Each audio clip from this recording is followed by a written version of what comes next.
பாபா அவ்யக்தமான போது பாபாவோட பொருள்ல இருந்து ஒரு டைரி கிடச்சிது. அந்த டைரியில் என்ன எழுதப்பட்டிருந்ததுன்னா, பாபா ஆரம்பத்தில் செய்த புருஷார்த்தம் பற்றியே எழுதப்பட்டிருந்தது. அதில் எழுதப்பட்டிருந்தது என்னன்னா, பாபா தினமும் இரவில், அதாவது நாள் முழுவதும் செய்த காரியம் முடிந்த பிறகு கட்டாயமாக ஒரு கச்சேரி நடத்துவார். யாரின் கச்சேரி? அதாவது விசாரணை, கர்மேந்திரியங்களின் கச்சேரி.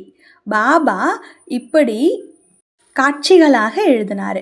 நல்லது, ராஜா தனது இடத்தில் வந்து அமர்ந்து விட்டார். கர்மேந்திரியங்களே, மனமே, இன்று உங்கள் நிலைமை எப்படி இருந்தது? புத்தியே, இன்று உன்னுடைய நிலைமை எப்படி இருந்தது? ஒரு ராஜா எப்படி ஆணையுடன் கேட்பாரோ அதுபோல பாபா தினமும் தன்னுடைய சுயராஜ்யத்தின் கச்சேரியை நடத்துவார். அந்த எழுத்துக்கள் அந்த டைரியில் கிடைத்தன. பாபா சொல்கிறார், நீங்களும் இப்படிப்பட்ட கச்சேரி நடத்துகிறீர்களா? உங்களுடைய கர்மேந்திரியங்களின் கச்சேரி நடத்துகிறீர்களா?